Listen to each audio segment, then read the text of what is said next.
समय वो केवल राम से द्वेषता के कारण राम का ही नाम लेते रहता था।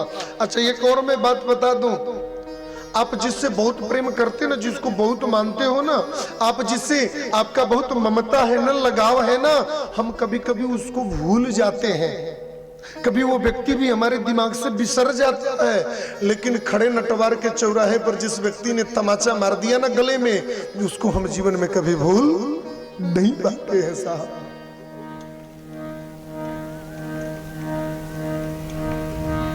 भगवान को हम किस तरह भज रहे हैं कोई मायने नहीं रखता माई बाप, भगवान को हम कितना भज रहे हैं ये मायने रखता है। परीक्षित जी ने प्रश्न कर दिया, कहते हैं कि भगवान मेरी एक जिज्ञासा है, सो पूछ लूं? सुखदेव जी बोले पूछो। बोले समः प्रिय सुहृद ब्रह्मन् भूतानां भगवान स्वयं इंद्रस्यार्थे कथं दैत्या नवधीत शमो यथा। समः प्रिय, आपसे एक मेरा निवेदन था कि भगवान ने ही मुझे बनाया, भगवान ने ही देवताओं को बनाया, भगवान ने ही दुनिया बनाया, भगवान ने ही राक्षसों को बनाया। सारी दुनिया भगवान की उपजाई हुई है। तो समः प्रिय सुहृद ब्रह्मन् भूतानां भगवान स्वयं, भगवान देवताओं की रक्षा क्यों करते हैं और राक्षसों को मारते क्यों हैं? इंद्रस्यार्थे कथम दैत्या नवधीत विषमो यथा। जितनी कथा सुनो, जितनी बार पुराण सुनो, जितने बाबा लोग बैठते हैं मंच पर, एक ही बात कहते हैं, भगवान ने उस राक्षस को मार दिया, उसका कल्याण कर दिया, उसको उठाकर पटक दिया, उसको जला दिया, देवताओं को बचा लिया, साधुओं को बचा लिया, ब्राह्मणों को बचा लिया, भक्तों को ये नाटक करने की जरूरत क्या है भगवान को? भगवान चाहे तो इस दुनिया में राक्षस पैदा ही न हो, फिर भगवान ऐसा क्यों करते हैं? और यदि ऐसा करते हैं तो क्या आपको नहीं लगता है कि भगवत विषमो यथा, स्वयं परमात्मा होकर के भी विषम स्थिति करता है?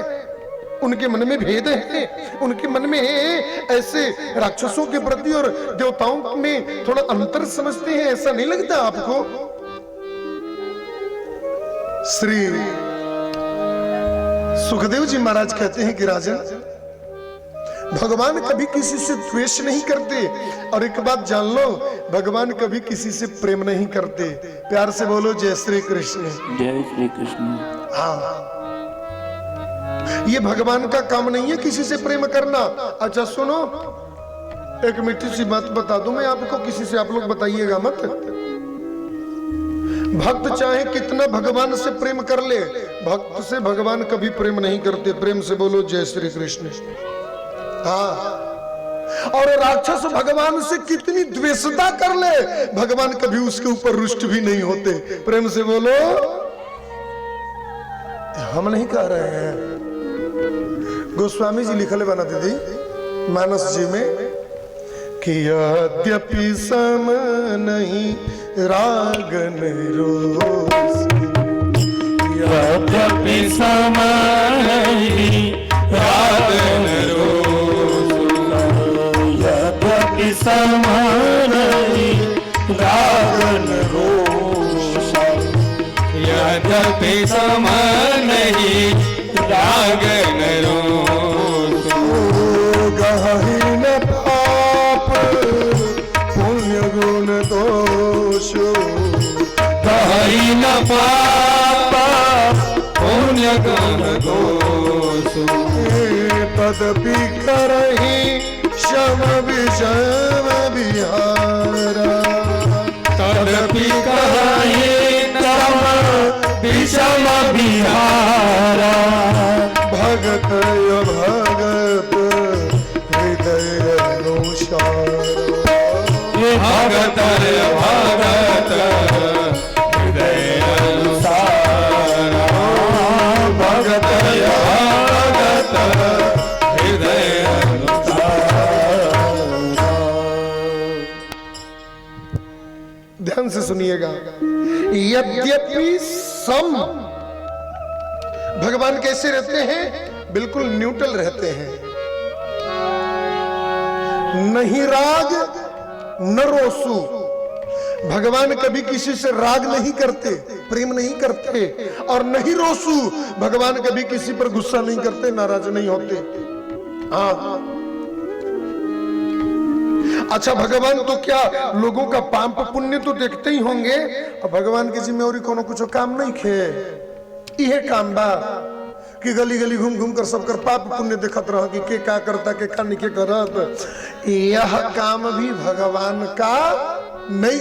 हम अपने मन से नहीं कर रहे चाचा, मानसवी गोस्वामी जी ने लिखा है, गहन पाप पुण्य गुण दोषु।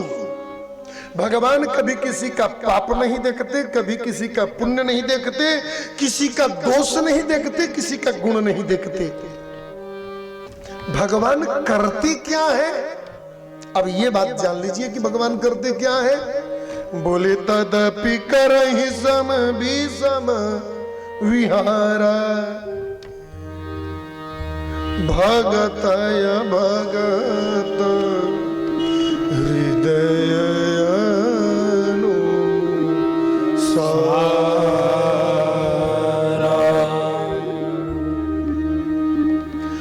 भक्त और अभक्त के हिसाब से भगवान उसके साथ व्यवहार करते हैं। आप भक्ति के मार्ग से चल करके भगवान के पास जाएंगे तो भगवान भक्ति जैसे भगवान बन करके व्यवहार करेंगे, और भगवान के सामने भांजते हुए जाएंगे तो भगवान आपको बनाएंगे तो अपना ही, लेकिन वो भी भांज करके बनाएंगे। प्रेम से बोलो जय श्री कृष्ण।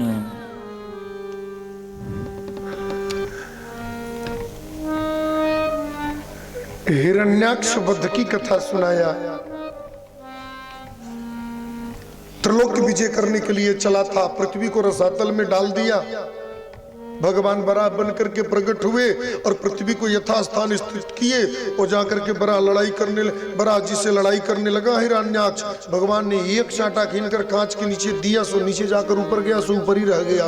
प्रेम से बोलिए बराह भगवान की जय हो। हिरण्याक्ष का बड़ा भाई था हिरण्यकश्यप।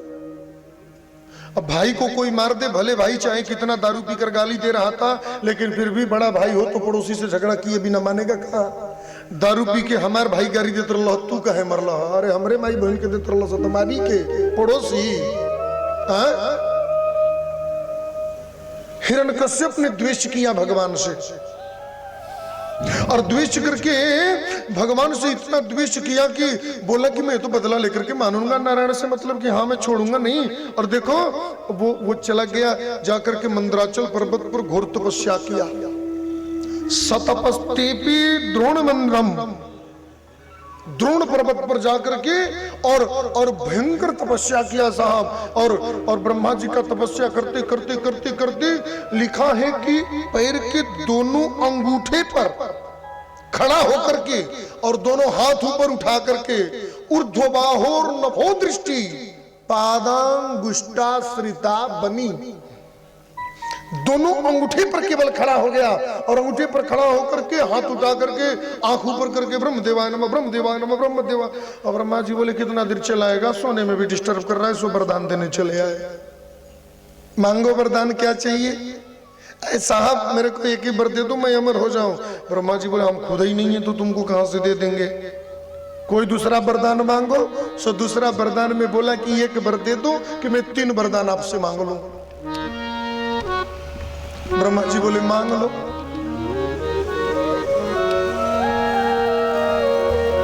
वरदान सबको मालूम है क्या मांगा। वरदान मांग लिया, न दिन में मरूं, न रात में मरूं, न घर में मरूं, न बाहर मरूं, न आकाश में मरूं, न पृथ्वी पर मरूं, और न दिन में मरूं, न रात में मरूं, 12 महीने में न मरूं, झंझटी खत्म करो। ब्रह्मा जी बोले जान बचे 100 लाखों पाए, एवं मस्तु एवं मस्तु एवं मस्तु मस्तु मस्तु मस्तु मस्तु करके चले गए वो तो। हाँ 12 महीने में मरूंगा नहीं तो मरूंगा कब? दिन में मरूंगा नहीं, रात में मरूंगा नहीं तो मरूंगा कब? घर में मरूंगा नहीं, बाहर मरूंगा तो मरूंगा कैसे? अस्त्र से मरूंगा नहीं, शस्त्र से मरूंगा नहीं तो मरूंगा कैसे? इसका मतलब ये कन्फर्म हो गया कि हम अमर हो गए। और साहब पूरी पृथ्वी पर इतना पाप कर्म छाने लगा, पूरे पृथ्वी पर इतना अत्याचार करने लग गया। जहां भी संत महात्मा मिले, जहां भी बुद्ध पुरुष मिले, जहां भी भगवान के भक्त लोग मिले, उन सब को पकड़वा करके कारागार में बंद करवाने लगा। कि हाथ में माला फिरे तो हथकड़ी तैयार थी, सत्संग में जाने से पहले जेल की दीवार थी। कलयुग में अभी बहुत ठीक बा, बैठ के पंडाल में 4 घंटा कथा हम लोग सुन रहे हैं। त्रेता युग में तो तुरंत फांसी चढ़ा दिए जाते थे लोग जो कथा में आते थे लोग। इतना खतरनाक युग था कल त्रेता युग। पूरे पृथ्वी पर हाहाकार मच गया साहब। उसके पत्नी के द्वारा 4 पुत्र हुए, इंद्र ने मार दिया। बाद में 5वां पुत्र होने वाला था, इंद्र उसको भी मारने के लिए लेकर के भाग गया उसके पत्नी को। रास्ते में नारद जी जाकर के छुड़ाए, बोले छोड़ इसको। अरे राक्षस के बेटा राक्षस जन्मेगा, कितना टेंशन हो जाता है अपन को। अरे बोले कोई नहीं, मैं इसको चेला बना दूंगा, ये साधु बन जाएगा। और सुनो भागवत में लिखा है ना कि नारद जी महाराज ने अपने कुटिया पर रख करके 7 दिन तक हिरण्यकश्यप के पत्नी को भागवत की कथा सुनाया, जिसके चलते भागवत भक्त श्री प्रहलाद जी महाराज का जन्म हुआ। बोलिए प्रहलाद जी महाराज की जय हो। धीरे धीरे प्रहलाद जी बड़े हुए, 2 साल 4 साल 5 साल के हुए। 5 साल होने के बाद में वो देखो गुरुकुल में भेज दिए पढ़ने के लिए शुक्राचार्य के आश्रम पर। वहां शांडमार्क नाम के 2 गुरुजी लोग थे, वही चलाते थे इंस्टीट्यूट को।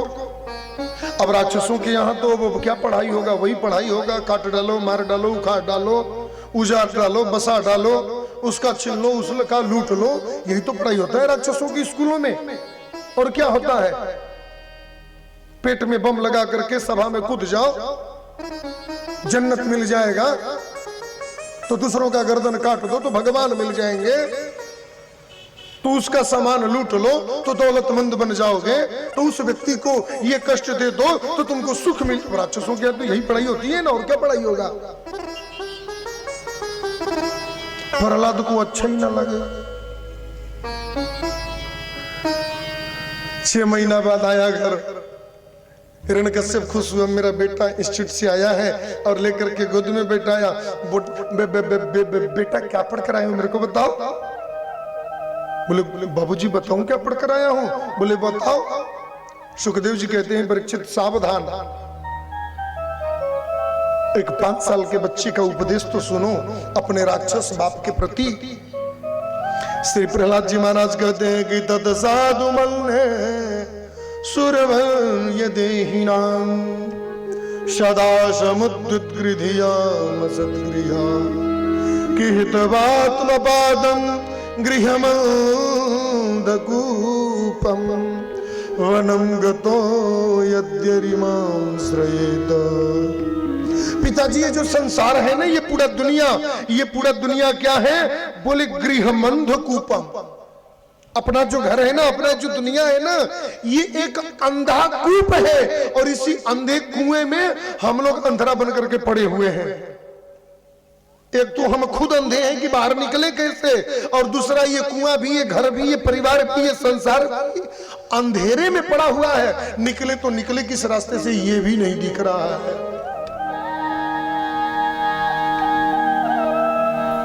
यदि इस अंधकूप रूपी गृह से बाहर निकलना है तो तत्साधु मन्ये सुरवर्य देहि नाम, सुर दुर्लभ मानव जीवन पा करके यदि इस अंधकूप से बाहर निकलना चाहते हो तो संत महापुरुषों की शरणागति लो। संत महापुरुषों की जब शरणागति लोगे तो इस अंधकूप से बाहर निकल करके आओगे। और वनम गतो यद्यरिमां श्रयेत, हमारा जीवन वानप्रस्थ को प्रस्थान करेगा, हमारा जीवन वन में चला जाएगा। और जब हम जीवन में वन में जाकर के भगवान की भक्ति करेंगे तो अंत में भगवान की शरणागति हमें प्राप्त हो जाएगी। लेकिन हम इस अंधकूप में पड़े रहेंगे तो भगवान नहीं मिलेंगे। सुनी बात रिपु पक्ष की, उपजा मन में क्रोध। उठा करके धड़ाम से पटक दिया। ये किसने पढ़ाया, हमारे सेमेस्टर में ही नहीं चलता ये तो, ये तू कहां से पढ़ लिया। शानबार को बोला है किसने पढ़ाया इसको? बोले साहब हम खुद ही नहीं ये विषय पढ़े हैं तो हम इसको क्या खाक बढ़ाएंगे, हमें नहीं मालूम इसने कहां से पढ़ लिया। कहीं प्राइवेट कोचिंग करता होगा, वहां पे पढ़ा दिए होंगे लोग। आज के बाद खबरदार अगर इस तरह की बातें मेरे से बोला, मेरे साधु महात्मा बाबाओं की बात करता है, वो सब हमारे दुश्मन है, उनको मार डालना है, काट डालना है। प्रहलाद बोला कि झगड़ा करने से ठीक नहीं है। अच्छा ठीक है बाबूजी, कह करके फिर चला गया पढ़ने के लिए। कुछ दिन बाद फिर पढ़ करके आया, फिर हिरण्यकश्यप को गोद में लिया। अब बताओ कि तुमने क्या पढ़ करके आया है? तो भागवत में ये श्लोक 2 जगह दिया हुआ है। यहां पर भी अपने पिता को उपदेश देते समय प्रहलाद ने भी भागवत में अपने बाप को नवधा भक्ति का उपदेश दिया। कहते हैं कि बापूजी हमने पूरी पढ़ाई कर ली, अब पढ़ाई सब खत्म हो गया है और तकरीबन पढ़ाई का हमने फाइनल निष्कर्ष भी निकाल लिया। अच्छा तो बताओ बेटा क्या तुमने पढ़ा है? अरे बोले बाबूजी हमने एक ही बात पढ़ा है कि जिंदगी जी रहे हो तो कुछ करो न करो 9 काम जरूर कर लो। क्या कर लो? बोले श्रवणम कीर्तनम विष्णु स्मरणम पाद सेवनम कि अर्चनम बंदनो दास्यम आत्मसाख्य निवेदनम। जीवन जी रहे हो तो ज्यादा से ज्यादा भगवान की कथा श्रवण करो, और जब बीच में कीर्तन होने लग जाए तो ताली बजा करके कीर्तन करो, वरना मणिकलिका पर तो मारते हैं, यहाँ पर टूट जाता है फिर इधर फेंक देते हैं। इस हाथ का कोई मतलब नहीं। इस हाथ का आवश्यकता ही इस दुनिया में है कि इस हाथ से जितना थपड़ी बजा करके जीवन में कीर्तन कर लो, इसीलिए भगवान ने इस हाथ को दिया है। वरना बिना हाथ वाले लोग भी भोजन कर लेते हैं और बिना हाथ वाले लोग भी जिंदगी जी लेते हैं, लेकिन जिनके पास हाथ नहीं है वो कीर्तन में थपड़ी नहीं बजा सकते। इस हाथ की भागवत में लिखा है साहब, हम अपना मन से नहीं गा रहे हैं। देखिए हम लोग बनारस के पंडित जी हैं। संसार में कोई भी व्यक्ति कुछ भी कह देता है ना, उसकी बात मेच्चा मान ली जाती है, लेकिन बनारस का कोई भी ब्राह्मण यदि धर्मशास्त्र के बात पर कुछ भी कह देगा उसको मेच्चा नहीं माना जाता है, उसको प्लेसमेंट दिया जाता है। क्योंकि काशी विद्वानों की नगरी है साहब, काशी परमहंस संहिताओं की नगरी है साहब। काशी की एक परंपरा रही है कि काशी का एक बच्चा भी अपने श्रीमुख से जो बोल देगा ना वही संविधान हो जाएगा, वही संहिता हो जाएगी, वही पुराण हो जाएगा और वही इतिहास हो जाता है। ये काशी की महिमा है। इसलिए पूज्य गुरुजनों के द्वारा और काशी विद्वत परिषद के द्वारा काशी के समग्र विद्वानों को यह सख्त निर्देश रहता है कि आप मंच पे हो, नीचे हो, कहीं भी हो, अपनी कोई भी धर्मशास्त्र का वक्तव्य बिना प्रमाणित आप नहीं दे सकते साहब। तो थपड़ी बजावल जरूरी बा, ई भागवत में लिखल बा हो। कहाँ लिखल बा तनी बताई तो।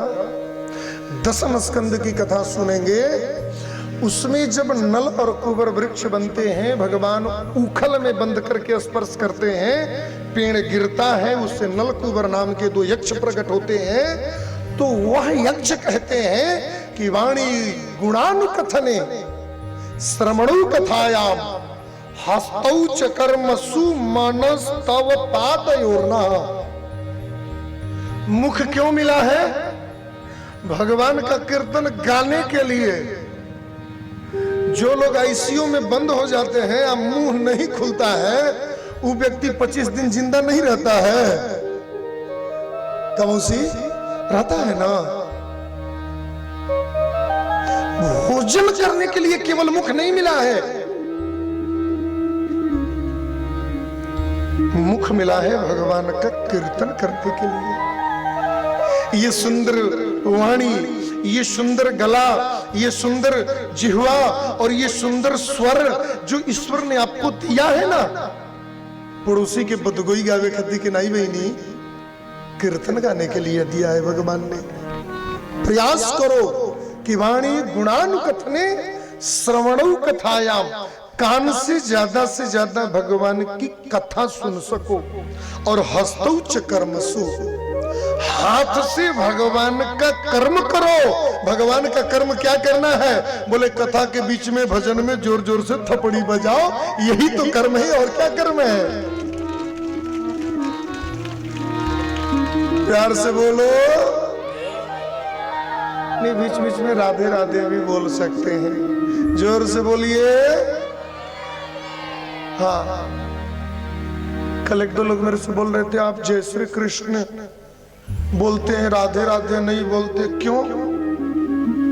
वो राधे राधे वालों का ब्रांड अलग है, जय श्री कृष्ण वालों का ब्रांड अलग है। उसके लिए कनबाली, ओठलाली और बाल, फेयर लवली, फेयर हैंडसम, थोड़ा सा लिपस्टिक वगैरह लगा करके आना पड़ता है, तब जोर से बुलवाना पड़ता है, बोलो राधे राधे। हम लोग भोले भाले सरसों तेल वाले हैं साहब, अपन लोग तो प्रेम से बोलते हैं जय श्री कृष्ण। तस्मा ज्योतिर्भुद्वेधा राधा माधव रूपकम। एक अर्थ बताइए, जो श्लोक बोला हूं इसका अर्थ बताऊं। तस्मा ज्योति रभुद्वेधा राधा माधव रूपकम। दीपक जलाओ ना साहब, तो उसमें जो प्रकाश है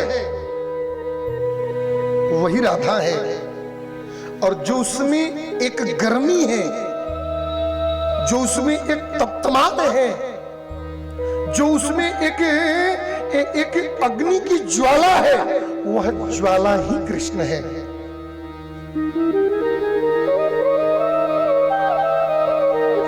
हम लोग घर में है ना, वहां लकड़ी का दरवाजा है, तो दरवाजा लकड़ी का है कि लकड़ी का दरवाजा है? दोनों एक ही बात है। लकड़ी का ही दरवाजा है अथवा ये दरवाजा ही लकड़ी का है। आपने जय श्री कृष्ण बोल लिया ना, तो जय श्री राधे ही बोल लिया, और जय श्री राधे बोल लिया तो जय श्री कृष्ण ही बोल लिया। और एक मैं बात आपको बता दूं, इस दुनिया में राधा नाम की कोई वस्तु थी ही नहीं। भगवान ने इस दुनिया में प्रेम चीज क्या होता है ये बताने के लिए ईश्वर ने अपने प्रेम की सत्ता का जब मूर्तिमान रूप दिया, तो दुनिया वालों ने उसे ही राधा कहना प्रारंभ कर दिया। प्रेम से बोलो जय श्री कृष्ण। भगवान कृष्ण का दूसरा प्रतिबिंब ही राधा है। राधा कोई लेडीज नहीं थी, राधा कोई औरत नहीं थी, राधा कोई गोपी नहीं थी। भगवान की छत्र ही, भगवान की प्रतिबिंब ही राधा है। राधा को हो चाहे कृष्ण को हो, एक ही बात है। इसलिए जोर से बोलो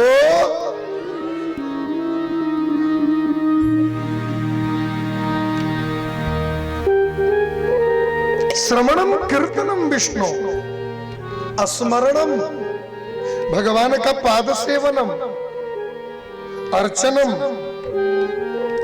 सुबेरे कुत्ता मत घुमाने जाइए, भगवान के लिए तुलसी फल और फूल तोड़ने के लिए जाइए। वंदनम, इधर उधर की बात बतियाने से बढ़िया है छोटी सी स्तुति है कृष्णाष्टकम और गोविंद दामोदर स्तोत्र। 7 दिन आप लोगों ने सुन लिया, आधा तो याद हो गया होगा। इसी को लेकर के रोज पाठ करो। 6 महीने कोई व्यक्ति श्रद्धा से पाठ कर ले, अगर उसके जीवन में कृष्ण की भक्ति न मिल जाए तो फिर जो कहोगे सो मैं मानने के लिए तैयार हूं। इस स्तुति में इतनी ताकत है साहब, जीवन की दशा और दिशा बदल देने वाली। ये जो रोज हम लोग स्तुति गाते हैं ना, आप साधारण समझते हो क्या इस स्तुति को? प्रहलाद जी यही बात अपने बाप से कह रहे थे, बाप तो हो गया ना, राज उठा करके पटक दिया ढाल से नीचे, भगवत की जाइल वाला हमके उपदेश देने के लिए, और आपस में मानसिक विद्रोह पैदा हो गया साहब। प्रहलाद चाहता है कि मेरी भक्ति छूटे नहीं, और बाप चाहता है कि ये भक्ति करे नहीं। शुक्राचार्य जी एक दिन कुछ विद्यार्थी लोग, कुछ गुरुजी लोग बैठ करके बोले कि रे तुम ये भक्ति करते क्यों हो, काहे के लिए करते हो, किस लिए कर रहे हो? अरे थोड़े रहने दो ना, बाद में बुढ़ापे में भक्ति कर लेना, अभी भक्ति करने की क्या जरूरत है, जब तक बाप जिंदा है तब तक तो रहने दो। अरे बोले साहब, हमें ऐसी विद्या पढ़ना ही नहीं जिस विद्या को पढ़ने के बाद संसार में इतनी विकृति पैदा हो जाए। हमें तो उस विद्या को पढ़ना है जिस विद्या को पढ़ने के बाद संसार की विकृति नहीं बल्कि परमात्मा के चरणों में प्रीति प्राप्त हो जाए। हमें तो ऐसी विद्या पढ़ना है। किसी ने पूछा क्यों? बोले आजकल तो संसार में पढ़ाई वही हो रहा है ना कि विद्या पढ़ करता फिरे सारा जगत अपमान, नारायण विद्या नहीं ताहे अविद्या जान। हम इंजीनियर हो गए, इतना बड़का इंजीनियर हो गए पढ़ करके कि बड़का बाबू के घोड़े लागल बंद कर दिए। हम तो ओवरसियर की पढ़ाई कर लिए, हमारा नौकरी लग गया, क्या हो गिला हो, सीओ न हो गई नहीं, अब सीओ हो गिला तो अब छोटका बाबा हुआ के कौन सी गोड़ लगे, हम तो सीओ हो गई नहीं। ऐसी विद्या पढ़ लेकर के भी आप पीठ पाल सकते हो साहब, आप अपने जीवन का कभी उद्धार नहीं कर सकते हो। कि विद्या पढ़ करता फिरे सारा जगत अपमान, नारायण विद्या नहीं ताही अविद्या जान। जिसमें नारायण को प्राप्त करने की विद्या नहीं है वो विद्या विद्या नहीं, वो पेट पालने का साधन है। और काम क्रोध मध लोभ को दियो घट में स्थान, तब क्या पंडित क्या मूर्खा, दोनों एक समान, दोनों एक समान। अगर विद्या पढ़ने के बाद, ज्ञान आने के बाद, जीवन में बहुत शिक्षा ग्रहण करने के बाद यदि मन में काम बना रह गया, मन में क्रोध बना रह गया, मन में ईर्ष्या बना रह गया, मन में चाह बना रह गया, तो फिर क्या पंडित क्या मूर्खा, दोनों एक समान।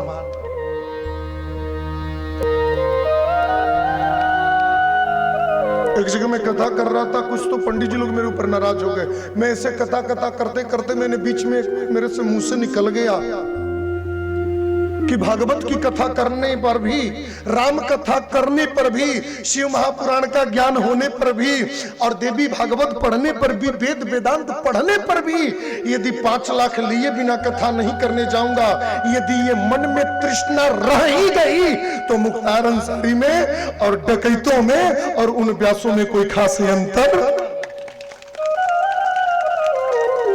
दुनिया को त्याग का पाठ सिखाते चल रहे हैं लेकिन 35 लाख से कम पर हम आएंगे नहीं। हम दुनिया से तो ये कह रहे हैं त्यागी बनो, क्या रखा है संसार में, तो साहब ये त्याग कहां कर दे, बोले हमारे अकाउंट में आरटीजीएस कर दो।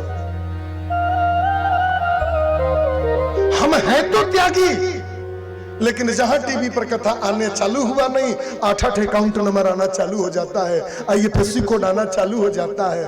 हम त्यागी हैं, तुम भी त्यागी बनो। और त्यागी बनकर जाए कहां, बोले तुम तो भीख अकाउंट में ट्रांसफर कर दो। ऐसा यदि त्याग तुम्हारे मन में है तो तुमसे अच्छा एक चौराहे का भिखारी है। और मुझे लगता है कि पर्सनालिटी के अनुसार भीख भी ठीक ठाक मिल जाता है। क्या पंडित क्या मूर्खा, दोनों एक समान। हमारे साथ रहने वाले लोग, कुछ लोग मेरे से कहते हैं 2006 में मैंने, आप कथा कर रहे हो महाराज जी, और आप लोग को एक बात बता दूं, मन में आगे तो बता ही दे रहा हूं, ये मेरे जीवन की 199वीं कथा हो रही है। इसके बाद जो अगली कथा होगी ना, मेरे जीवन की 200 कथा उस दिन पूर्ण हो जाएगी। प्रेम से बोलिए जय श्री कृष्ण।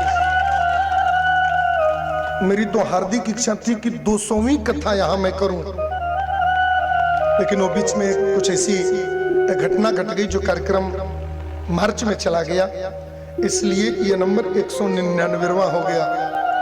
हम लोग पूरे प्लानिंग बनाए थे कि 200वीं कथा पूर्ण होगी तो एक दिन भंडारा में गुलाब जामुन हम लोग भी बांटेंगे। प्रेम से बोलो जय श्री कृष्ण। हाँ, मैं इस तरह का नाटक नहीं करता, मेरे पास उतना है नहीं कि मैं करूं।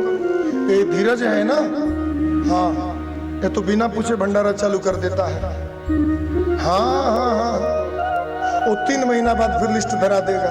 64,600 रुपया लगा था महाराज जी, तो पूछ तो लेना चाहिए था यार एक बार कम से कम मेरे से।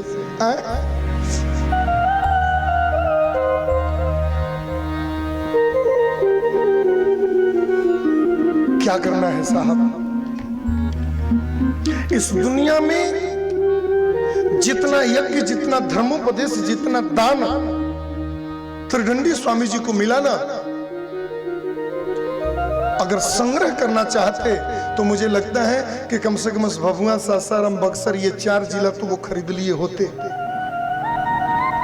यदि धन का संग्रह करपात्री जी को करना होता ना, तो आज तो न जाने उन्होंने क्या न कमा दिया होता साहब। महाजनो ये नगता महाजनो ये नगता सुपंथा। हम लोगों के आदर्श हैं ये महापुरुष।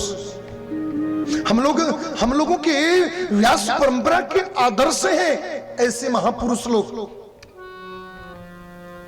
जिनके पद चिन्हों पर हम लोग चलते हैं और जीवन में प्रयास रहता है।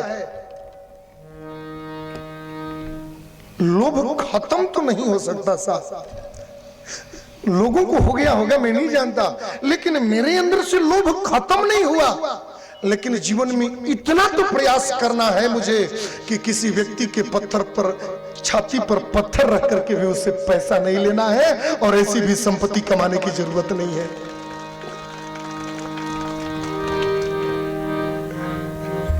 नहीं करना है साहब ऐसा धर्म, और नहीं करना है ऐसा पुण्य। क्या करेंगे ऐसे धर्म पुण्य कर्म करके? काम क्रोध मद लोभ को दियो घट में स्थान। यदि भागवत जैसे ग्रंथ प्राप्त होने के बाद भी यदि अरबपति बनने का ख्वाब मन में रह गया तो फिर भागवत पढ़ने का कोई औचित्य नहीं निकला, भागवत पढ़ने से कोई लाभ नहीं निकला साहब। राम कथा पढ़ने के बाद भी यदि आपके जीवन में संसार में धन का ही संग्रह और धन का ही प्राथमिकता रह गया तो फिर आपके जीवन में राम कथा पढ़ने का कोई औचित्य नहीं। ये तो बस पर उपदेश कुशल बहु तेरे। और मैं तो कहता हूं कि ये भागवत और राम कथा का व्यापार हो गया। आप राम कथा के व्यापारी कहला सकते हो, लेकिन आप राम कथा के प्रवक्ता नहीं कहला सकते हो। प्रेम से बोलो जय श्री कृष्ण। प्रहलाद जी महाराज कहते हैं कि ज्ञान वही श्रेष्ठ है जो दूसरों को नीचा न दिखाए, ज्ञान वही श्रेष्ठ है जो हर किसी को ऊंचा दिखाए। और हमारे बाबूजी तो संसार को नीचा दिखाने के चक्कर में